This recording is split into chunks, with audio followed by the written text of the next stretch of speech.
पूरे देश की जनता को ध्यान है।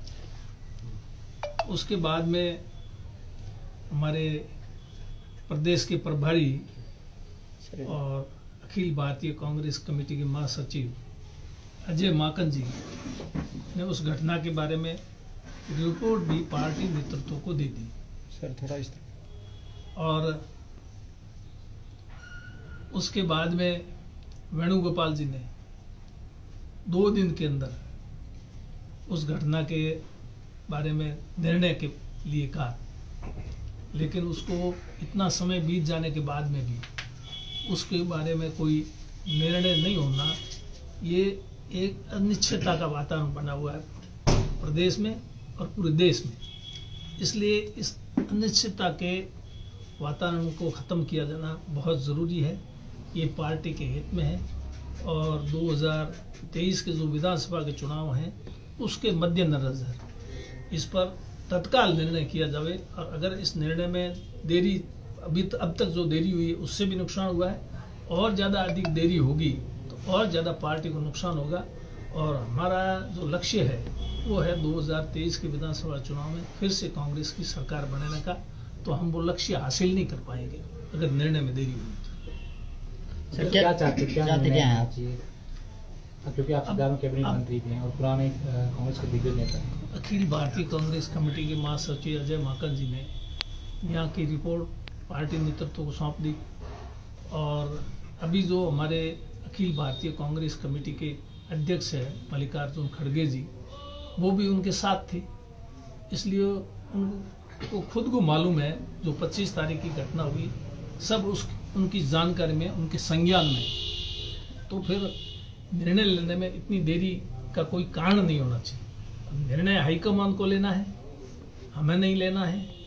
और जब तक निर्णय नहीं होगा तो एक अनिश्चितता का वातावरण आम जनता के बीच में बना हुआ है, सरकार भी अनिश्चित दौर से गुजर रही है। तो ऐसे में जो भी निर्णय हाईकमान उचित समझे निर्णय उनको लेना है, लेकिन निर्णय लेकर के उस 25 तारीख की घटना के बारे में कम से कम निर्णय हो जाए, जिससे जनता को भी मालूम हो कि 25 तारीख घटना है, उसके बारे में ये निर्णय हो।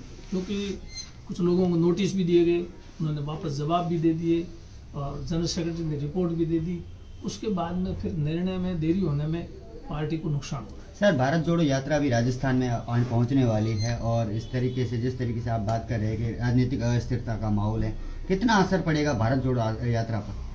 भारत जोड़ो यात्रा कई प्रदेशों से गुजर चुकी है और दिसंबर के पहले सप्ताह में राजस्थान में भी प्रवेश करी। उससे पहले अगर निर्णय हो जाता है तो भारत जोड़ो यात्रा पर उसका असर नहीं पड़ेगा, नहीं तो उस पर भी असर पड़ सकता है भारत जोड़ो यात्रा में।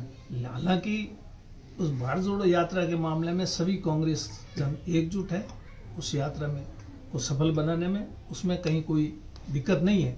लेकिन जो निर्णय की जहाँ तक बात है, उस निर्णय में इतनी देरी होना, अजय माकन खुद कितने दुखी हैं इस निर्णय के नहीं होने की वजह से।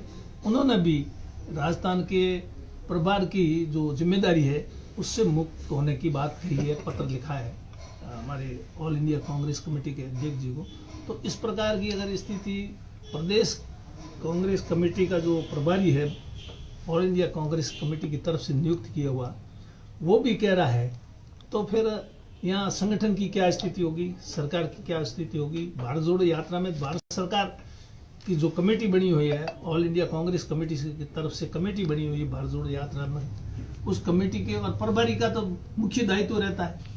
प्रभारी अगर दायित्व से मुक्त होने की बात कह रहे हैं तो ऐसी स्थिति में इस पर भी असर पड़ेगा। ये असर नहीं पड़े इसलिए निर्णय जल्दी से हो। सर ओबीसी आरक्षण की विसंगतियों को भी दूर नहीं किया गया है। राजस्थान सरकार के कई जो पूर्व मंत्री है वो सरकार पर आरोप लगा रहे हैं, खुले मन से आरोप लगा रहे हैं। इस पर आपका क्या स्टैंड है ओबीसी आरक्षण को लेकर?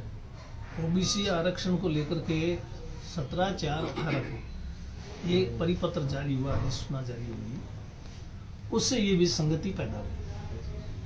पूर्व सैनिकों को 12.5% आरक्षण का प्रावधान पहले से था, 17/4/18 से पहले से था और अब भी है।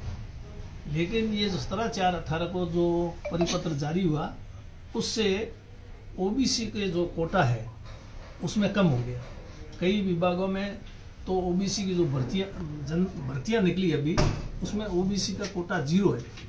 मेरे विभाग में ही 15 की भर्ती निकली, उसमें ओबीसी का 0 है, एक भी पोस्ट नहीं है। तो उस विसंगति को दूर तत्काल कर लिया जाए। उस विसंगति को दूर करने के लिए कैबिनेट में प्रस्ताव भी आ गया था, और अभी जो भर्तियां हो रही है बहुत ज़्यादा तादाद में, बड़ी तादाद में, उनसे पहले ये निर्णय होगा तो ओबीसी वर्ग को उसका लाभ होगा, और अगर उसके बाद में निर्णय होगा तो ओबीसी को जो लाभ होना चाहिए वो लाभ से वंचित रह जाएंगे। इसलिए इस पर तो बिल्कुल ही देरी नहीं की जानी चाहिए और तत्काल इस पर निर्णय लेकर के इस विसंगति को दूर किया जाए। हिमानंद जी, जिस तरीके से ये जो तमाम पायलट और गैलोट का जो विवाद चल रहा है, क्या लगता है, जब आप माने से गए थे तब पायलट साहब को हटा दिया गया था, उनके मंत्रियों के इस्तीफे ले लिए गए थे, दूसरी तरफ चाहे धर्मेंद्र प्रधान राठौड़ हो या शांति धारीवाल हो, वो भारत जोड़ो यात्रा का जिम्मा संभाल रहे धर्मेंद्र राठौड़, उन पर कोई कार्रवाई नहीं की गई। इसका असर एडमिनिस्ट्रेशन पर कितना पड़ रहा है, आपके कामकाज पर कितना पड़ रहा है, क्या आपके कामकाज हो रहे हैं या नहीं हो रहे? क्योंकि काफी मंत्री ऐसे भी है जिन्होंने इस बात को लेकर नाराजगी भी जताई है कि कामकाज भी नहीं हो रहे।